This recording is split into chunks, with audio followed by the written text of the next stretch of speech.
মশাই বলছে, বিদ্যাবতী তুমি যে তীরে এসেছো, আমার নীলমাধবের কি দর্শন পেয়েছো? পেয়েছি পেয়েছি রাজামশাই, আমি নীলমাধবের দর্শন পেয়েছি। আমার এই মানব জন্ম ধন্য হয়েছে। চলুন, আমি আপনাকে নিয়ে যেতে এসেছি। তুমি পথ চিনে এসেছো? বলে হ্যাঁ, কিন্তু রাজামশাই আমি কিন্তু একটা ভুল করেছি, আমার অপরাধ ক্ষমা করবেন, আমি একটি ভুল করেছি। বলে কি ভুল করেছো? বলে নীলমাধবকে পাওয়া এত সোজা ছিল না, তাই আমি শবরের কন্যা ললিতাকে বিবাহ করে সেই শবর রাজা নীলমাধবের পুজো করতেন, সেটা আমি জানতে পেরে ললিতাকে বিবাহ করেছিলাম। আর ললিতাই আমাকে ভজনের পথে এগিয়ে দিয়েছিল। ললিতার জন্য আমি নীলমাধবের দর্শন পেয়েছি, তাই এই ভুল করেছি।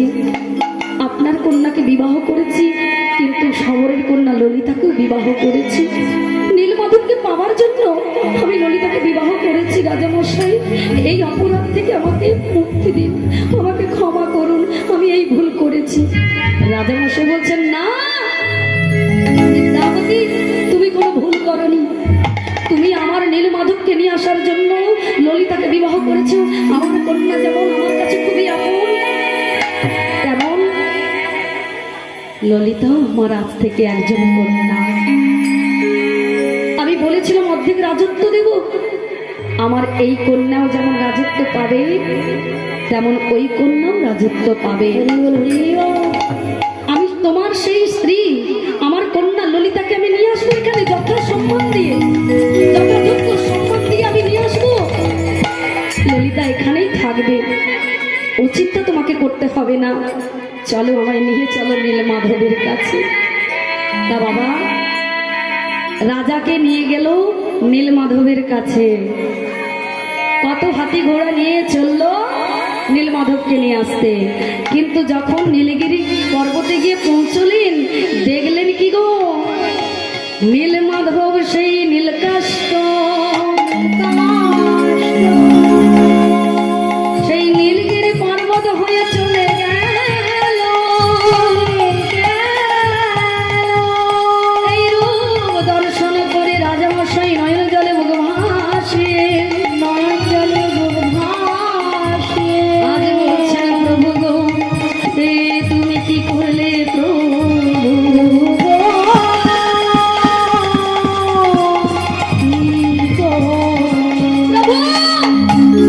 তুমি না বলেছিলে তুমি আমার কাছে নীলমাধব রূপে পুজো পেতে চাও, কিন্তু আমি নীলগিরি পর্বত এসে তোমায় কেন দেখতে পাচ্ছি না? নীলমাধব কোথায়? বিদ্যাপতি, আমার নীলমাধব কোথায়? রাজা আসছেন জেনে নীলমাধব সেখানে নেই।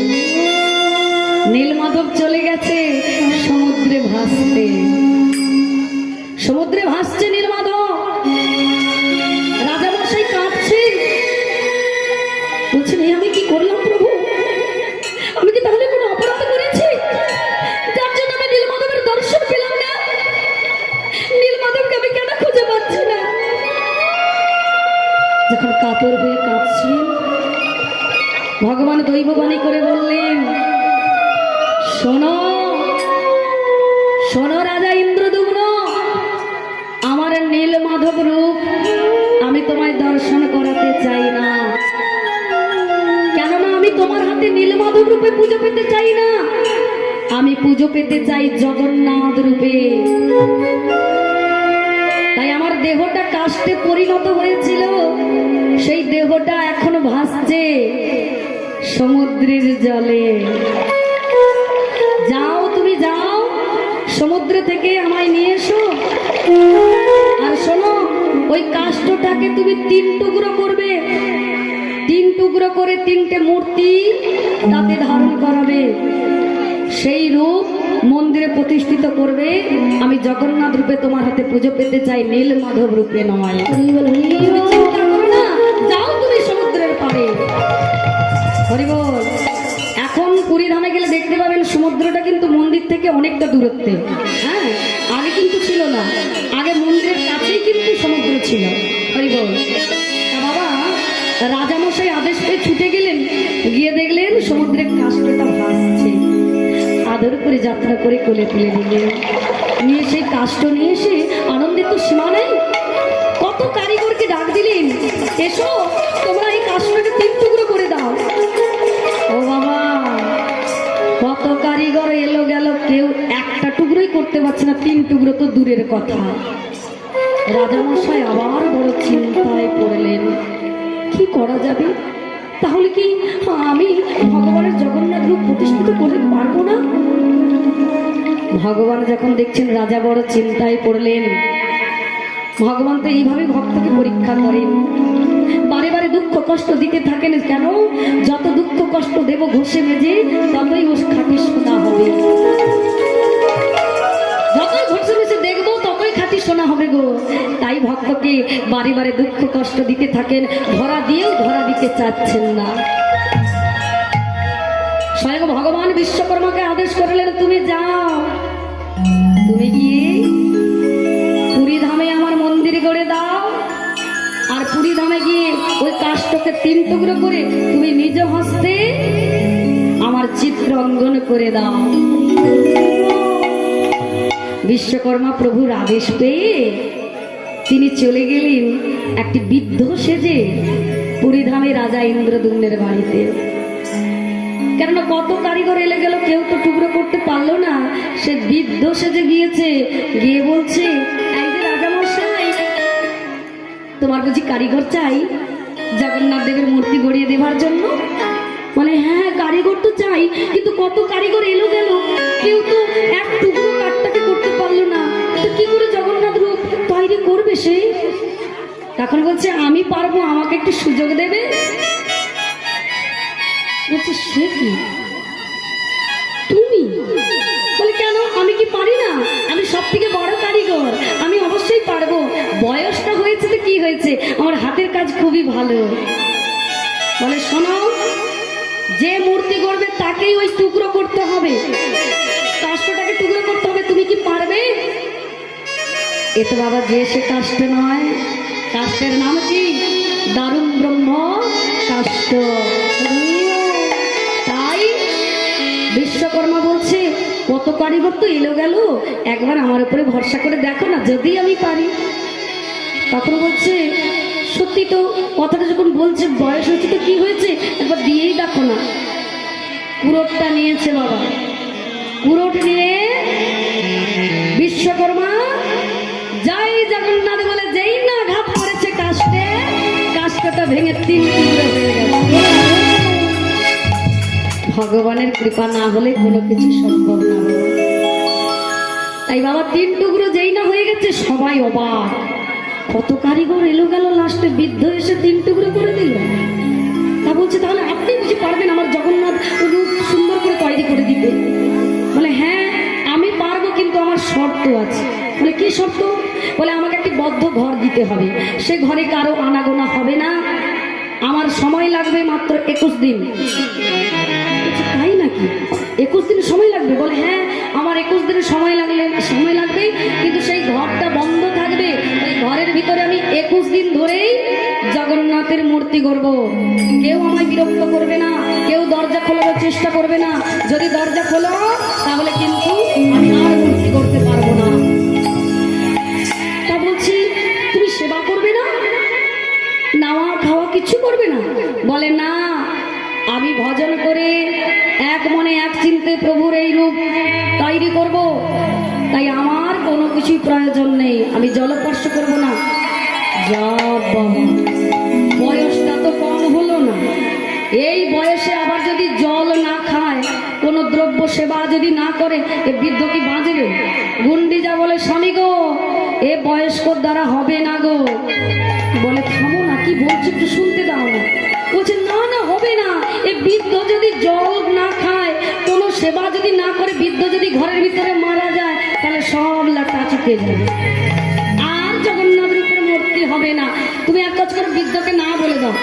বলছে, না না, তা কি করে হয়?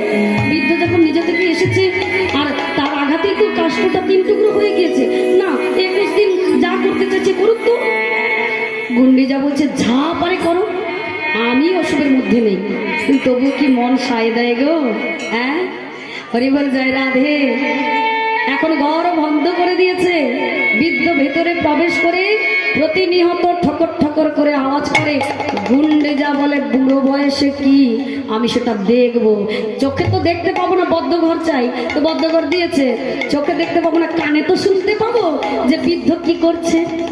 প্রতিদিন দরজায় কান দিয়ে শোনে, গুন্ডি যা প্রতিদিন কান দিয়ে শোনে, ঠকর ঠকর করে আওয়াজ হয়।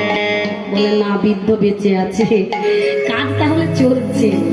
এখন প্রতিদিন কান পেতে শোনে, ও মা 14 দিন হয়ে গেল, 15 দিনের দিন কোনো আর শব্দ নেই। যখন শব্দ নেই, গুন্ডিজা তো কান পেতে শুনে। গুন্ডিজা বলে, স্বামী গো সব শেষ। বলে কি হয়েছে? বলে হায় হায়, কি আর বলবো, আমি প্রতিনিয়ত কান পেতে শুনি ওই বৃদ্ধ বয়স্ক মানুষটি প্রতিদিন ঠকর ঠকর করে আওয়াজ করে, আজ কোনো শব্দ নেই। বলে শব্দ নেই তো কি হয়েছে? এতদিন ধরে কাজ করছে, হয়তো হাঁপিয়ে গেছে, একটু বিশ্রাম করছে, তো তার জন্য এত কি? বলে না গো স্বামী না, মনে হয় বৃদ্ধ অজ্ঞান হয়ে গেছে। বলে সে কি বলছো? বলে না না, যদি বেঁচে থাকে একটু জল টল দিয়ে তো বাঁচাতে হবে। আপনি কাজ করুন, দরজাটা খোলার ব্যবস্থা করুন। বলে গুন্ডি যা, তুমি কেন এমন করছো? বৃদ্ধ তো বলেছে 21 দিন তার সময় লাগবে, তার আগে দরজা খোলা যাবে না, আমি কিছুতে খুলতে পারবো না।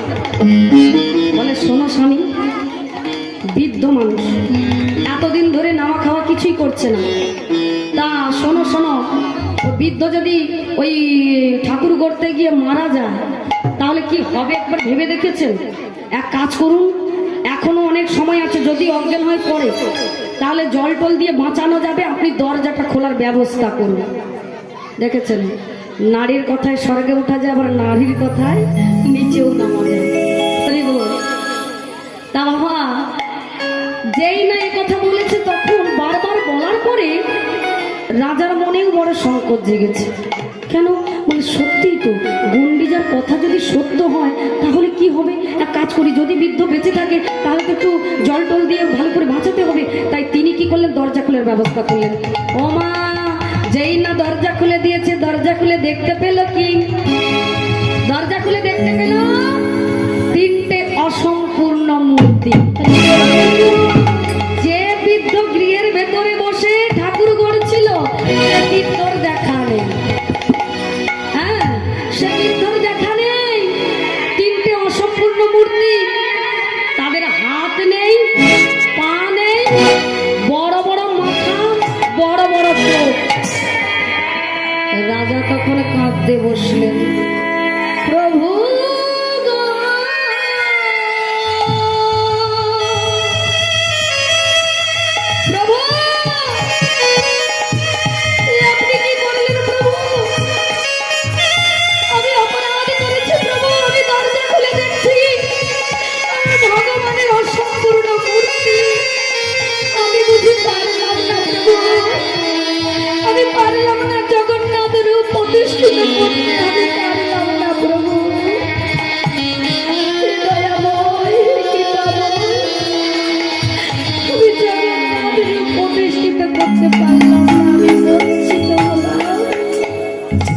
আবার দৈববাণী হলো, না রাজা তুমি বঞ্চিত হলে না, ভালো করে তাকিয়ে দেখো, যেই মূর্তি তুমি দর্শন করছো সেটা অসম্পূর্ণ হলেও ওই হলো আমার জগন্নাথ রূপ।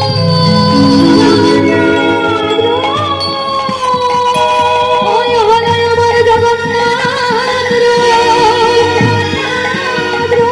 ওই হলো আমার জগন্নাথ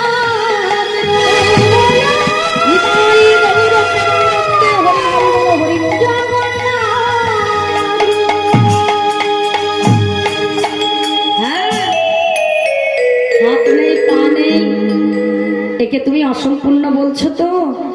এটা অসম্পূর্ণ নয়, এটাই হলো আমার জগন্নাথ রূপ। 3টে কাষ্ঠতে 3টে মূর্তি, আমি হয়েছি জগন্নাথ, আমার দাদা বলরাম এবং বোন সুভদ্রা। এই 3টে মূর্তি এই 3টি মূর্তি তুমি মন্দিরে প্রতিষ্ঠিত করো, দেখবে যাও তোমার মন্দিরে গড়ে উঠেছে। পুরীধামে রাজা ইন্দ্রদুম্ন, সবাই জানে যে রাজা ইন্দ্রদুম্ন মন্দিরটা গড়েছে, কিন্তু বাবা মন্দিরটা গড়ে দিয়েছে কে? ভগবানের আদেশ মতো বিশ্বকর্মা। তাই তো সেই মন্দিরে কত ভক্ত আনাগোনা, কাকে দর্শনের লাগি? জগন্নাথ দেবকে দর্শনের লাগি। যেটা হলো পুরী ধাম, তারই নাম হলো লীলাচল। ভগবান বলছিল জানো, এই রূপ আমি আগে দর্শন করেছিলাম, ভক্তকে দর্শন করিয়েছিলাম। কোন ভক্তকে জানো? তা শোনো, একজন নারদ মুনি আমার এই রূপ দর্শন করেছিলে, দ্বিতীয়বার তুমি দর্শন করলে রাজা ইন্দ্রদুম্ন। নারদ মুনি কবে দর্শন করেছিল? দাপর যুগে ভগবান শ্রীকৃষ্ণ যখন প্রভাসের লীলা খেলা খেলে রাজ সিংহাসনে বসে রয়েছেন, তিনি রাজকার্য সামলাচ্ছেন, এমন সময় যশোমতী মা গোপালের দর্শনে সেই প্রভাসের কোলে গিয়েছিলেন, আর সেখান থেকে দ্বারকাপুরীতে ছেলের কাছে কিছুদিন রয়ে গেলেন। এখন মাকে কাছে পেয়ে ভগবান শ্রীকৃষ্ণের দুজন স্ত্রী ছিল, তাদের নাম সত্যভামা এবং রুক্মিণী। তাদের মনে বড় আকুলিত ব্যাকুলিত একটি কথা বারে বারে ফিরে খায়। কোন কথা? না, তারা দুইজন দুই স্ত্রী ভগবান কৃষ্ণ যখন রাজকার্য সেরে এসে শয়নে যান, তখন ভগবানের সেবা করার জন্য তারা দুইজন পাশে থাকেন। তা বাবা সারা রাত ধরে ভগবানের সেবা দেন, ভগবানের কি লাগবে না লাগবে ভগবানের পদসেবা করে দেন, এইভাবে তেনারা রাত্রি জাগরণ করেন। কিন্তু ভগবান শ্রীকৃষ্ণ যখন নিদ্রায় যায়, তখন নিদ্রায় ঘুমন্ত অবস্থায় যারা এত সেবা আদি করে তাদের নাম বলে না। তার নাম বলে রাধে রাধে রাধে রাধে। যখন রাধা রাধা নাম বলে, দুইজন স্ত্রী মনে মনে চিন্তা করছে, দেখেছ আমাদের ভগবানের বুঝি আবার কাউকে মনে ধরেছে। হ্যাঁ, আমরা দুজন দেখতে সুন্দরী, হ্যাঁ, দুইজন পাশে থেকে ভগবানের সেবা আদি করি, আমাদের নাম একেবারে বদনে বলে না। কোথাকার কোন রাধা জুটেছে, সারাক্ষণ ঘুমন্ত অবস্থায় রাধা নাম জপে চলেছে। কে এই রাধা? কার কাছে জানবো যে রাধাটা কে? আমাদের প্রাণনাথকে যদি বলি তাহলে তো বলবে না, তাহলে কি করা যাবে? এই রাধা বা থাকে কোথায়? একদিন জানতে পারলেন রাধা থাকে বৃন্দাবনে। হ্যাঁ, তা সেই বৃন্দাবন হইতে মাতা যশোমতী যখন এসেছে, দুই বৌমা সুযোগটা হাতছাড়া করলেন না, মাকে জড়িয়ে ধরে একদিন মনের বাসনাটা জানিয়ে ফেললেন। যশোমতী মাকে বলছে, মা গো, আমাদের মনের একটি বাসনা আছে, আপনি তো এসেছেন বৃন্দাবন হইতে। বলে হ্যাঁ। বলে বলবো আমাদের মনের বাসনা? বলে বলো তোমার কি মনের বাসনা? তখন বলছে, মা গো, আমরা তোমার ছেলের এত আদর যত্ন করি, কোনোদিনও আমাদের নাম বদনে বলে না, ঘুমন্ত অবস্থায় শুধু রাধা নাম জপে। মা, শুনেছি বৃন্দাবনে নাকি সেই রাধা থাকে, তা একটু সেই রাধার কথা আমাদের বলবে? সেই রাধা কি আমাদের থেকে অতি সুন্দরী যে ভগবানের নাম বলতে পারছে না? মা বদনে হাসছেন, আহা, আমার রাধার মতো দেখতে সুন্দর জগতে আর কেহ নাই, কিন্তু আমার রাধার সৌন্দর্যটা নিয়ে এরা তো অহংকার করছে। কিন্তু আমার রাধার দেখতে সুন্দর হলে কি হবে, রাধার মনটা এরা বুঝতে পারলো না। রাধা সুন্দর যদি আমার গোপালকে ভুলিয়ে রাখে না, আমার গোপালকে ভুলিয়ে রাখে তার নাম গুণগানে। আমার রাধার মতো কৃষ্ণ ভজন কেউ করতে পারবে? পারবে না। তাই এরা সেটা বুঝলো না। তাই বলছে, শোনো বৌমা, যা বলেছো যে বলেছো, আর কিছু বলো না, আমি রাধার কথা এখানে বলতে পারবো না। বলছে, কেন কেন বলতে পারবে না? বলে, শোনো, আমি যদি আমার রাধার কথা বলি তাহলে তোমাদের স্বামী আমার ছেলে গোপাল সে আর রাজকার্য করবে না, সে চলে আসবে এখানে, আর সে এলে কিন্তু অনর্থ হয়ে যাবে। তাই আমি রাধার কথা বলতে পারবো না। কিন্তু দুই বৌমা কিছুতেই ছাড়ছে না। বলছে, পেয়েছি, আমরা জেনেই ছাড়বো রাধাটাকে। আর রাধাকে কেন এত গোবিন্দ ভালোবাসে, যে তার নাম জপে, তাই এই কথা আমাদের জানতেই হবে। যশোমতী মাকে যখন খুব জড়িয়ে ধরেছে, যশোমতী মা বলছে বেশ আমি শোনাবো, শুধু তো রাধার কথা শোনালে হবে না, রাধা গোবিন্দের কথা একই সঙ্গে আমি বর্ণনা করব। হ্যাঁ, তার জন্য দরজা বন্ধ করে দিতে হবে, এই কথা যেন কেউ না শোনে। সুভদ্রাকে বলছে এই মেয়ে সুভদ্রা, শোন শোন শোন, মানে শোন, তুই একটু দরজার বাইরে গিয়ে পাহারা দিত। বলছে কেন মা? বলছে শোন না, আমি তোর বৌদিদের সঙ্গে একটু গোপন কথা বলতে চাই, কিন্তু তোর দাদারা যদি চলে আসে তা আর হবে না, কেন আমার মন বলছে যে যে কোনো সময় আমার গোপাল চলে আসতে পারে। তাই শোন, যদি চলে আসে দরজা ভেতর থেকে বন্ধ করা থাকবে, কিন্তু তবুও যদি চলে আসে তাহলে ডাকাডাকি করতে দিবি না, দরজা খুলতে দিবি না, ওদেরকে ওখানেই তুই আটকে রাখবি। তুই আজ হলি এই দ্বারকা রাজপুরের দায়ী। বেশ ভালো কথা, মায়ের আদেশ মতো সুভদ্রা দাঁড়িয়ে সেজেছে, দরজার সামনে দাঁড়িয়ে আছে। তা কতক্ষণ দাঁড়িয়ে থাকবে? হ্যাঁ, মা যখন লীলা খেলা বলতে শুরু করেছে, একেবারে গোপালের বাল্য লীলা থেকে রাধারানী কেমন ভাবে গোবিন্দকে ভালোবাসতেন। গোবিন্দ যখন শিশুকাল পর্যন্ত, রাধারানী যখন জন্ম নিল চোখের পাতা খোলে নাই। গোবিন্দ যেই না রাধারানীর হস্তটি নিয়ে নয়নে বলিয়েছে, রাধারানী বুঝতে পেরেছে আমার প্রাণ গোবিন্দ এসেছে, তাই তিনি নয়নে মিলে সর্বপ্রথম গোবিন্দকে দর্শন করেছিলেন। এই লীলা খেলা যখন বলতে শুরু করলেন ধীরে ধীরে, কেমন আমার গোবিন্দ গোপীদের ঘরে ননিচুরি করতেন, রাধারানী কেমন ভাবে গোবিন্দ নামে প্রেমে পাগল, সেই লীলা খেলা যখন বলছেন, তখন এদিকে দ্বারকার রাজকার্য সামলাতে গিয়েছিল ভগবান শ্রীকৃষ্ণ। দাদা বলরামকে বলছে, দাদা রে শোন দাদা, আর রাজকার্য করতে হবে না, চল আমরা ফিরে যাই বাড়িতে। বলে কেন রে, এখন রাজকার্য যে বহু বাকি। বলে থাক পড়ে, মাতা যশোমতী তিনি যে লীলা বর্ণনা করছেন বৃন্দাবনের, আমার রাধারানীর কথা বলছেন, আমি যাব সেখানে। দাদা চলো আমরা যাই, চলো মায়ের বদনে আজ আমরা লীলা খেলা আস্বাদন করব। ও মা, দাদা বলরাম বলছে তাই চলো ভাই, বিলম্ব করে লাভ নাই। দুই ভাই মিলে যখন রাজপ্রাসাদে এলেন, তখন দেখতে পেলেন কি, বোন সুভদ্রা দরজার সামনে বসে আছে।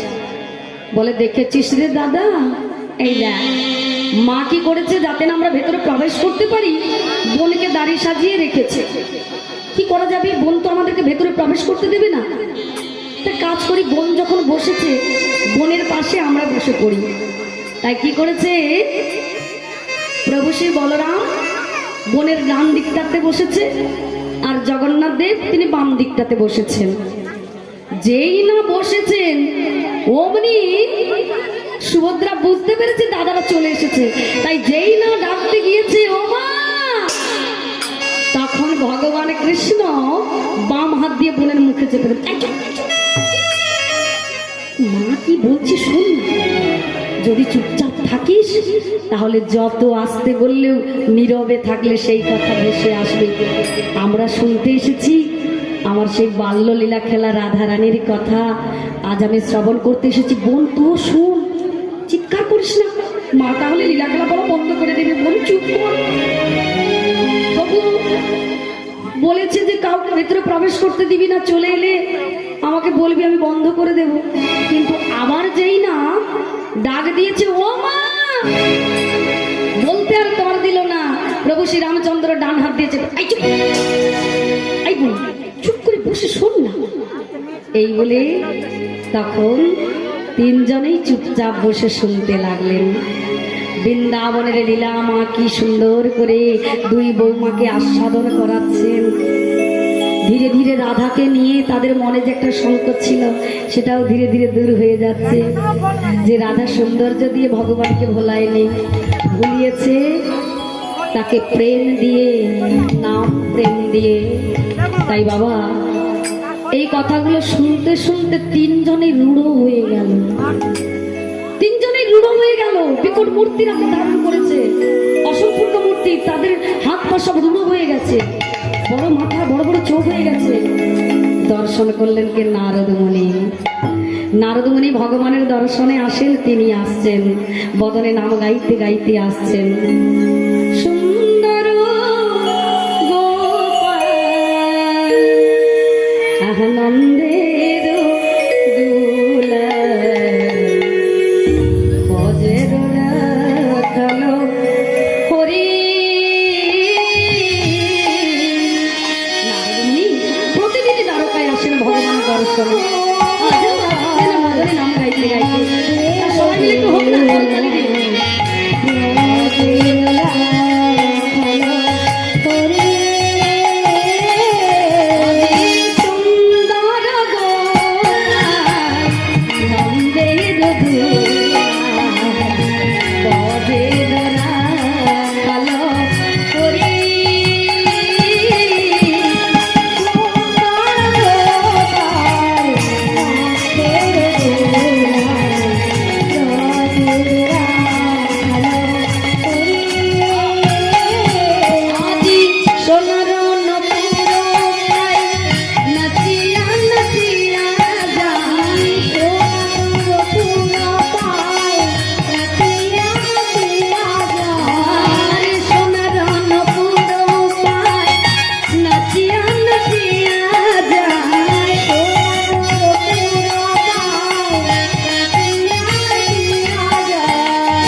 চিৎকার করে উঠেছে, তিনজনের ধ্যান ভঙ্গ হয়েছে, নিজের রূপে ফিরে এসেছে।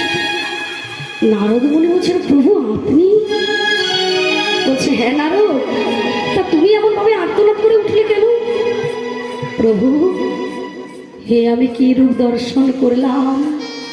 কেন তুমি কি দর্শন করেছো? প্রভু গো, সেই রূপের বর্ণনা করতে গিয়ে যে আমার সারা অঙ্গ কাঁপছে, আমি যে বলতে পারছি না। নারদ, তুমি কি দেখেছো বলো?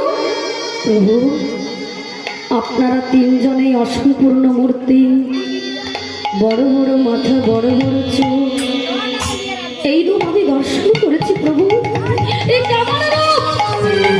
এই কোন রূপ? কোথায় আপনার এই রূপ পূজিত হবে? কোন নামে বিরাজমান হবে? আমি যে জানতে চাই প্রভু। শোনো নারদ, ভক্ত না দর্শন করলে তো লীলা খেলা হয় না। আমার এই রূপ হলো জগন্নাথ রূপ।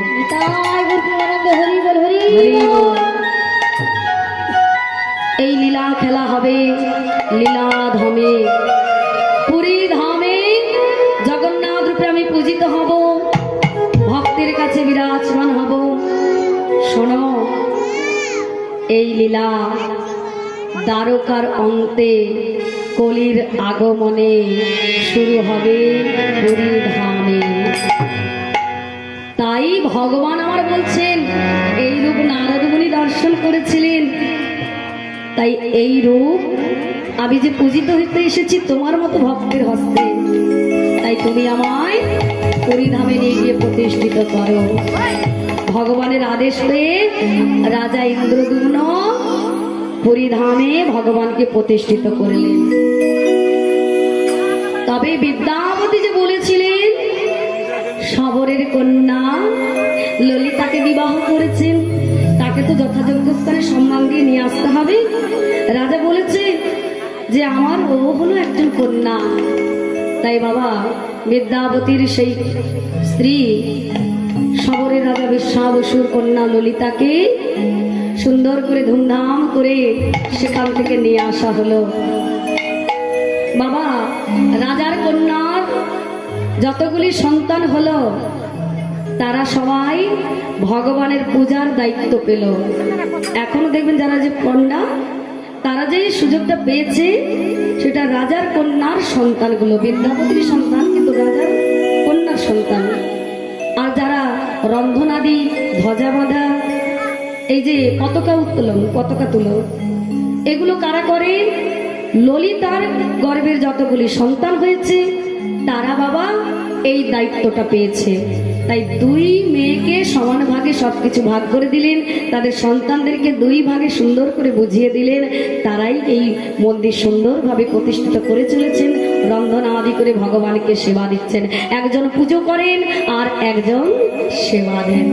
হরি বল জয় রাধে। রন্ধন আদি করেন।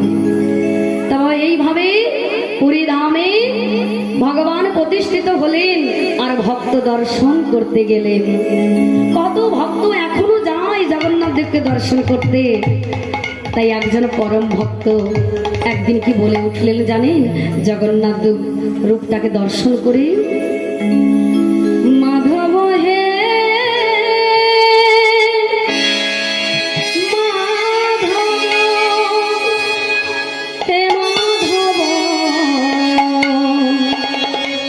মাধব হে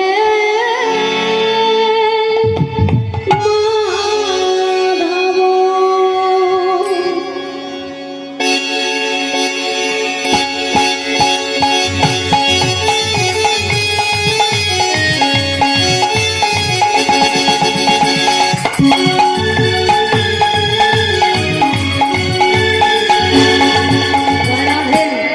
আপনারা তো পুরী ধামে যেতে পারেননি, কিন্তু মনটাকে নিয়ে গিয়েছেন তো। তাহলে আপনারা ভগবানের পরম ভক্ত, জগন্নাথ দেবকে দর্শন করছেন কিভাবে? মনের মধ্যে। তাহলে সবাই মিলে করতালি দিয়ে সেই ভক্তের সঙ্গে গাইব, মাধব হে মাধব হে মাধব, মাধব হে মাধব হে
দুটি পা রাখতে পারি তেমনই জায়গা দিলে প্রভু হবে।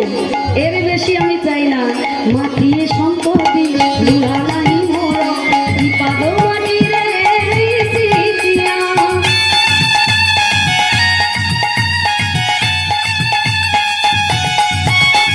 নিচরে কাহিছি লোভ করে নিচে এ দেহর দিলে লাগিব নিয়া।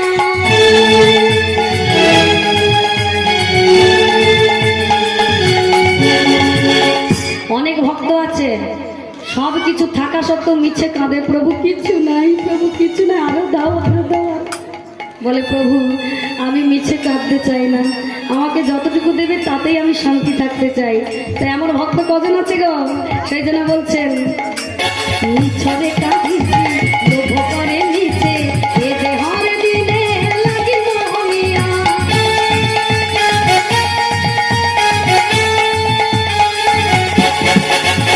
ঝাঁটি মাটি ঘরে সব সুখ, ঝাঁটি মাটি ঘরে সব সুখ,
উড়িয়া ভাষা বুঝতে পারছেন? তাহলে বাংলা একটু বলে দিই। বলে তু জায়গারে তো ভালো রে আছে, যে মন্দির এত বড় কি সুন্দর ভাবে বসে রয়েছে, ভক্ত আসতে যাচ্ছে, হ্যাঁ সবাই দর্শন করছে। প্রভু গো তোমার জায়গায় তুমি ভালো আছো, ওই দুটা পা রাখার জন্য যে আমাকে যতটুকু জায়গা দিয়েছো এটাই আমার কাছে অনেক। মু জায়গারে মু ভালো আছি, বলে আমার জায়গায় আমি ভালো আছি, তোমার জায়গায় তুমি ভালো আছো। যেটুকু দিয়েছু সেটি কিরে শান্তি, বেশি অমর তটে মাগুনু কিছি। কি বলছেন? বলে আমাকে যতটুকু দিয়েছে প্রভু আমি সেটাতেই শান্তি, আমার বেশি দরকার নেই। সেই জন্য বলছেন তু জাগারে তু ভালো রে আছি রে, মু জাগারে মু ভালো রে আছি।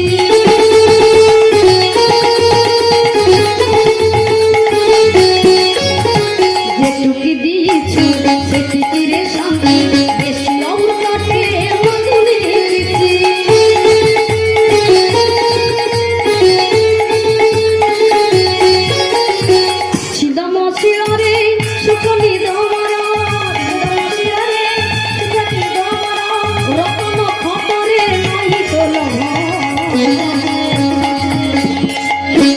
এটা বুঝতে পেরেছেন? ছিদম শিড়রে সুখ নিদমর, বলে ছেঁড়া মশারিতে ঘুমিয়ে আমি সুখে নিদ্রা যাচ্ছি। এর মানেটা এটা যে ছেঁড়া মশারিতে ঘুমিয়ে আমি সুখে নিদ্রা যাচ্ছি। রতন খটরে নহিত লভ, রতন খটরে মানে রতন খাটের দরকার নেই প্রভু, ছেঁড়া মশারিতেই যেন ঘুমিয়ে আমি সুন্দরভাবে শান্তি যেমন আছি তেমন থাকতে পারি, এটুকু তোমার কাছে কৃপা করে চাইছি প্রভু। সেই জন্য বলছেন ছিদম শিররে সুখ নিদমর, ছিদম শিররে রতন খটরে নহিত লভ। মাধব হে মাধব হে মাধব, মাধব হে মাধব, মাধব হে মাধব হে মাধব, মাধব হে মাধব, মাধব হে মাধব হে মাধব, মাধব হে